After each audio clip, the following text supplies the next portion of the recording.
Merci beaucoup, monsieur le modérateur. Je prends la parole pour... je vais commencer par une petite citation de la part d'une personnalité célèbre, à la personne de Joseph Goebbels, un ministre nazi chargé de la propagande et de l'idéologie. D'après Goebbels, donc, plus le mensonge est gros, plus il passe. Plus il est répété, plus le peuple y croit.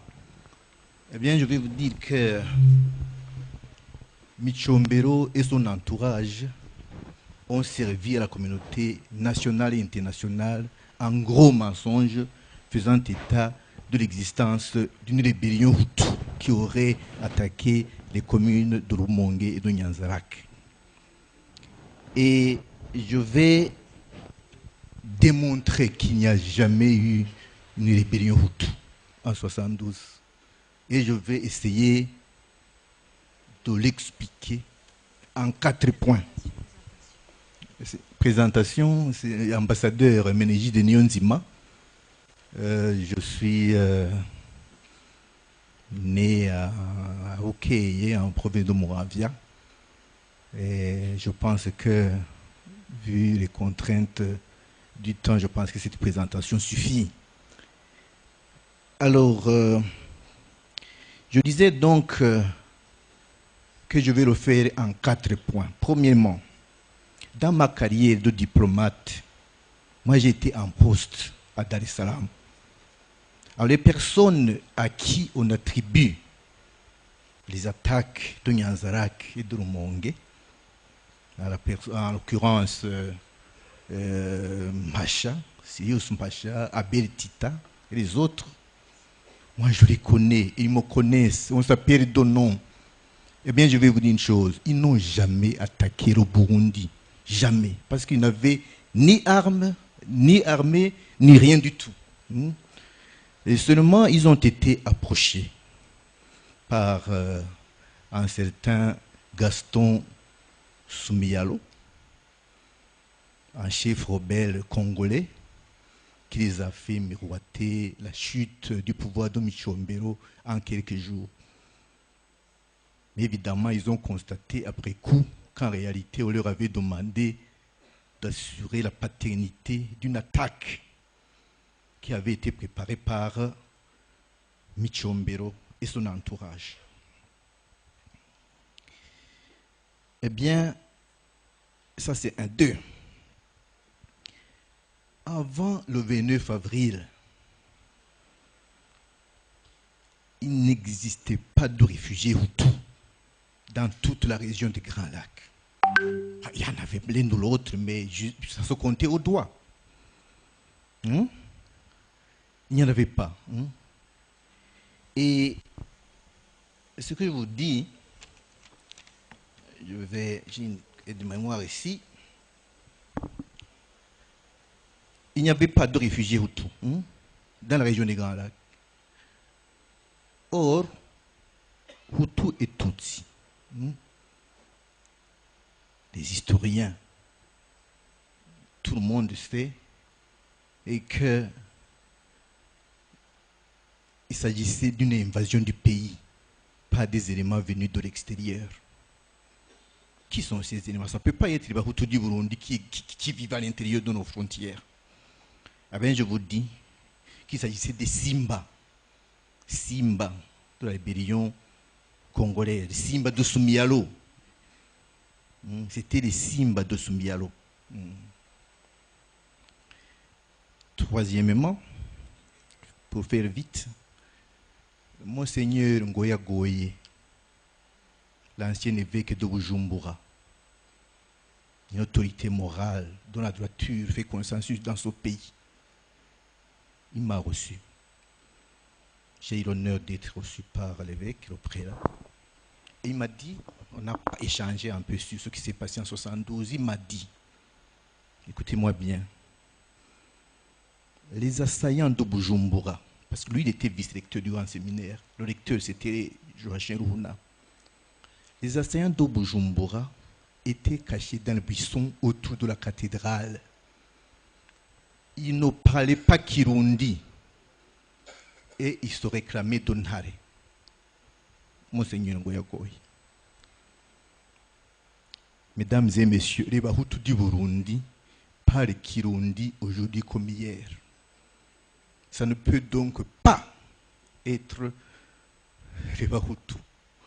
Ce sont les étrangers, encore une fois, la rébellion congolaise. Et c'est d'autant plus vrai que le président Mobutu Sese Seko a envoyé des troupes pour voler au secours d'un régime qui était prétendument attaqué par la rébellion congolaise. Mais il a dû retirer ses contingents après le constat que finalement il s'agissait d'une attaque parodiée, simulée. La première intervention militaire étrangère sur le sol burundais, ça ne peut pas être un petit détail de l'histoire tragique de ce pays. Et c'est introuvable dans la version officielle, parce que c'est quelque chose de nature à décrédibiliser tout l'édifice de mensonges que Michombero et son entourage ont bâti autour de cette histoire du génocide de 1972. Et en vertu du principe selon lequel l'ami de ton ennemi, c'est un ennemi, Mobutu était très fâché de ce qu'un pays voisin puisse travailler en bonne intelligence avec l'ennemi numéro 1, Gaston Soumiyalo. Et pour lui, il a fait une condition à Michombero, l'arrestation de Soumiyalo. S'il tenait à la reprise des bonnes relations, des relations de bon voisinage. Et Michombero n'avait pas de choix, il a accepté. Vous connaissez Augustin Ntamagara, c'est un nom incandescent au Burundi. Il était membre de la GNR. Louis Ntamagara, Prime Niyongabo, François Bangemu, ils ont été condamnés en 62, condamnés à emprisonnement à vie dans le dossier de l'assassinat des syndicalistes autour de Kamenge. Augustin Ntamagara, il était le point focal, la personne de contact de Soumiyalo. Et qu'est-ce qui s'est passé?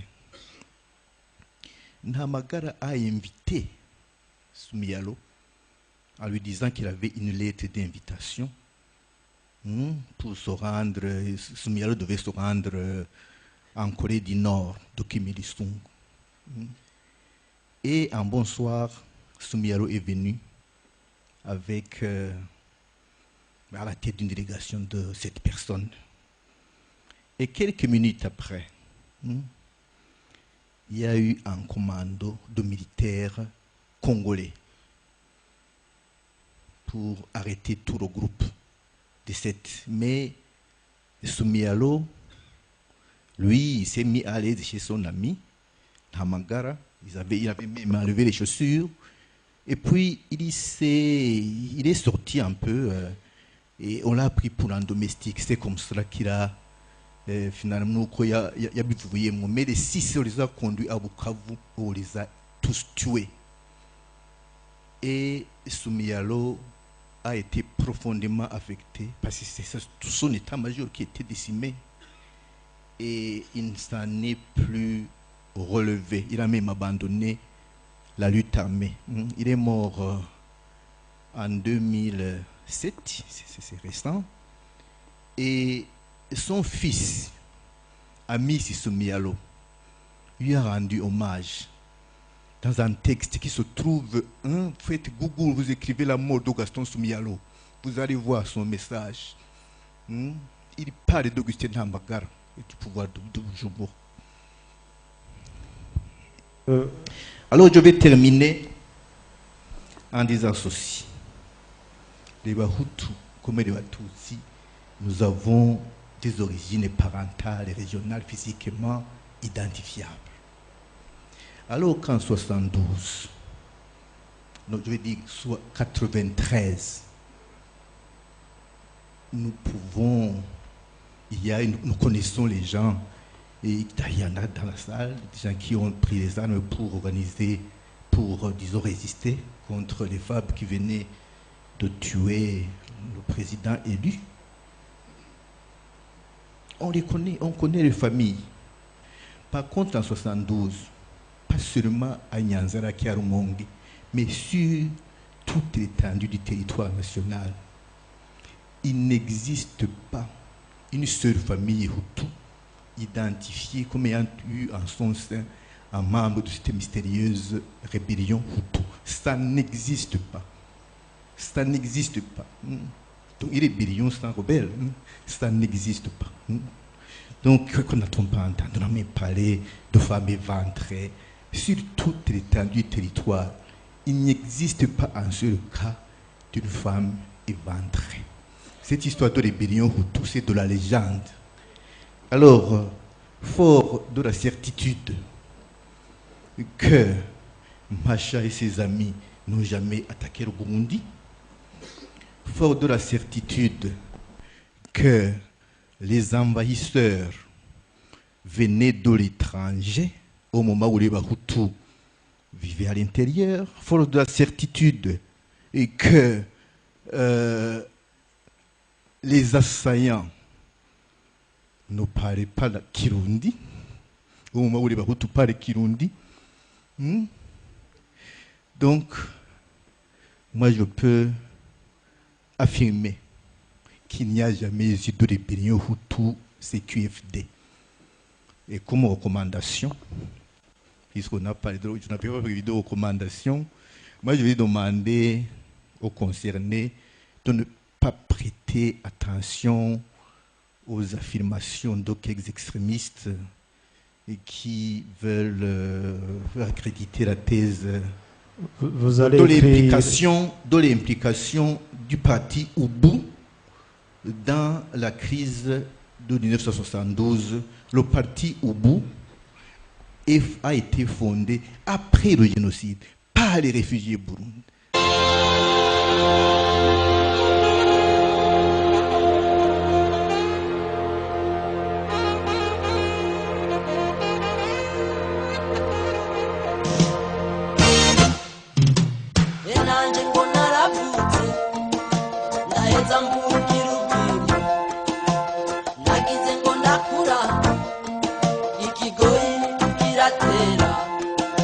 Abantu barahona narambajikira